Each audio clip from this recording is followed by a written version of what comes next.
পৃথিবীর সবথেকে বড় মন্দির, হ্যাঁ পৃথিবীর সবথেকে বড় মন্দির, যেটা ইস্কনের মায়াপুরে হতে চলেছে। 2009 সাল থেকে কিন্তু এই মন্দির নির্মাণের কাজ কিন্তু শুরু হয়েছিল। আজ 15 বছর হয়ে গেল, এখনো কিন্তু কাজ চলছে।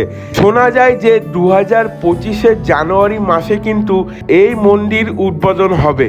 আমরা 50-50-100 টাকা অনুদান দিয়ে কিন্তু এই মন্দিরের ভিতরে ঢুকে কিন্তু নানা রকম ইতিহাস আমরা জানতে পেরেছিলাম, যেটা কিন্তু বড় ভ্লগে আছে, আমি ডিসক্রিপশন বক্সে দিয়ে দেব, তোমরা দেখে নিও।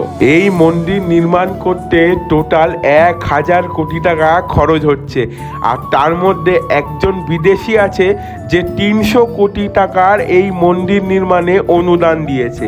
আমি তো খুবই এক্সাইটেড এই মন্দিরের উদ্বোধনের দিন নিয়ে।